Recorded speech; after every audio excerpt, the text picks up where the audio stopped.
One look in your eyes, and there I see.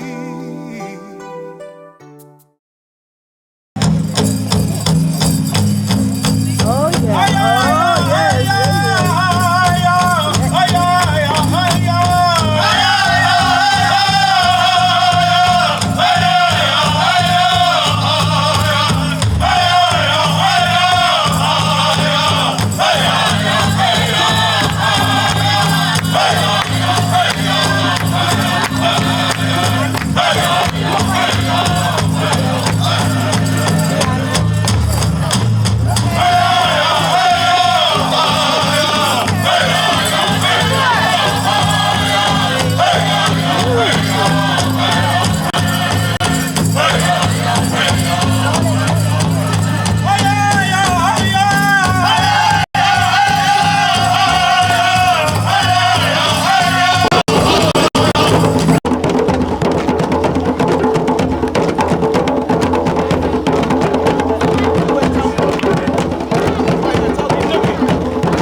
Start off by something that he had mentioned to me that kind of had me trouble for a long time back in May of this year.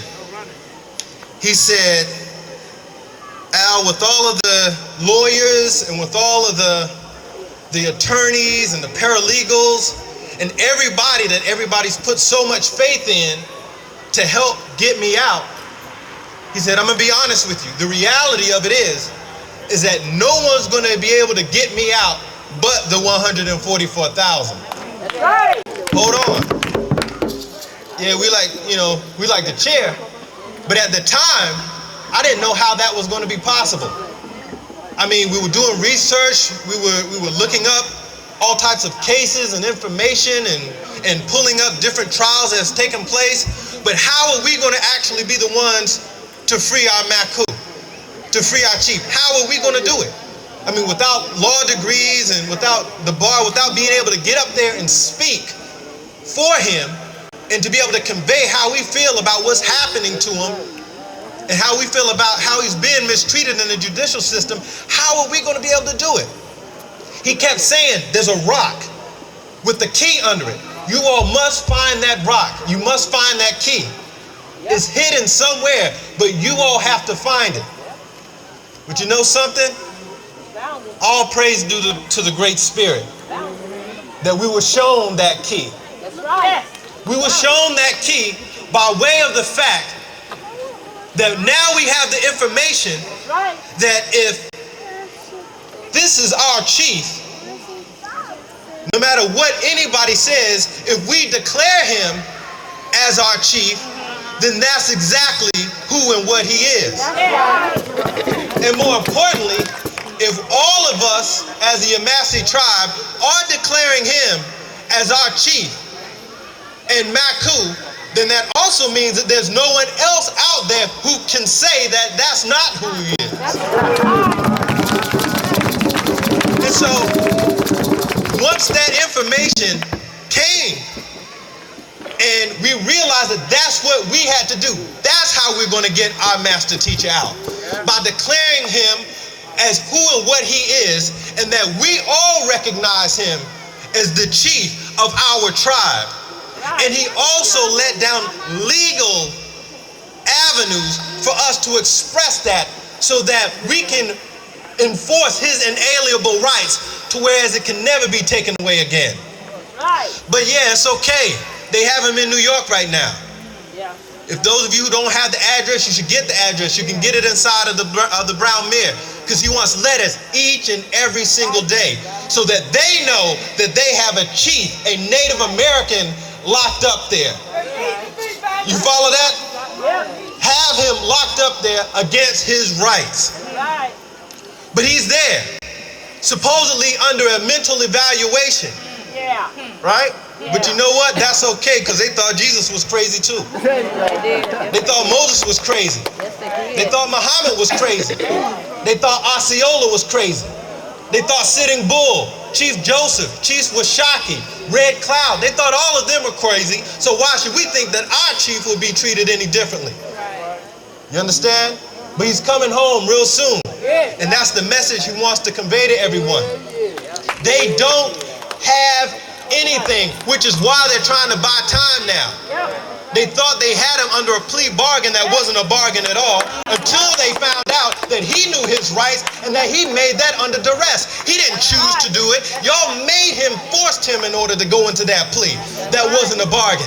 And then you had him in all of these different institutions torturing him. How many people wrote to the health auditor about how they were treating him in the facilities, how they weren't giving him his medicine, how they knew on record that he had a condition that wasn't being addressed. Many of us said it was abuse, it was mistreatment, but abuse and mistreatment isn't on their books. Torture is on their books. That's on their books. So when we start crying torture and how they've been going against the civil rights of the United Nations, that's when they listen. Now they're trying to buy time, but their time is up. He's saying, bring it on to trial. Let's go to trial, because you don't have anything. We're not running any longer. So now they're trying to push it into January. Why? Because all of the Pale Man's holidays are coming up. And so now he's trying to buy time to reconfigure a case again. They thought they would get it as easy as a plea bargain. He said, the hell with the plea bargain. Let's take it to trial. And in the midst you taking it to trial, you're violating another international law by having a tribal chief get tried into a court that's not amongst his peers. You follow that? So they have a lot of trouble. A lot of trouble. Why they're trying to buy time now.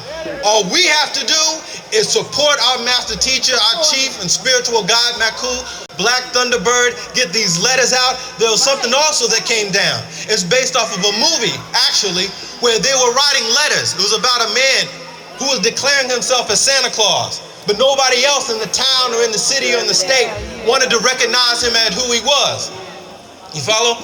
So, all of the children, all of the adults who recognized that person as Santa Claus started sending letters. And you know what? At the end of the day, they had to recognize that if all these people recognize him as Santa Claus, then that must be who he is. What was the name of that movie? Remember? Miracle on 34th Street, right? We're about to make a miracle happen right here on Wahana.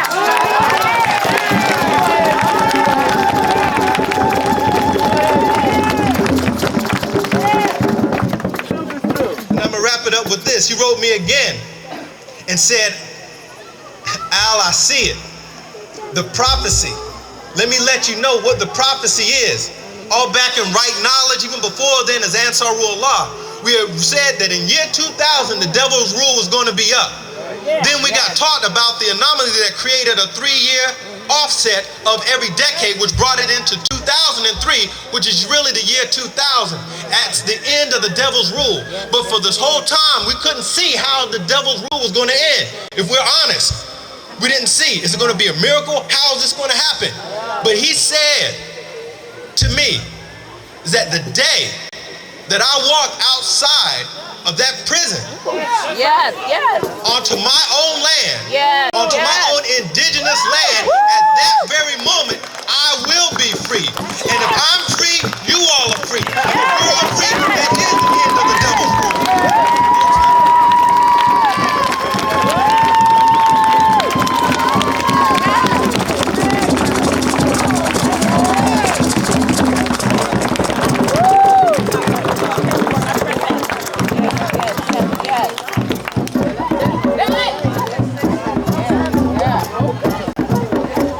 Let's give it up again for everyone that came up here and spoke today about us and our nation and the great things we're doing and will be doing.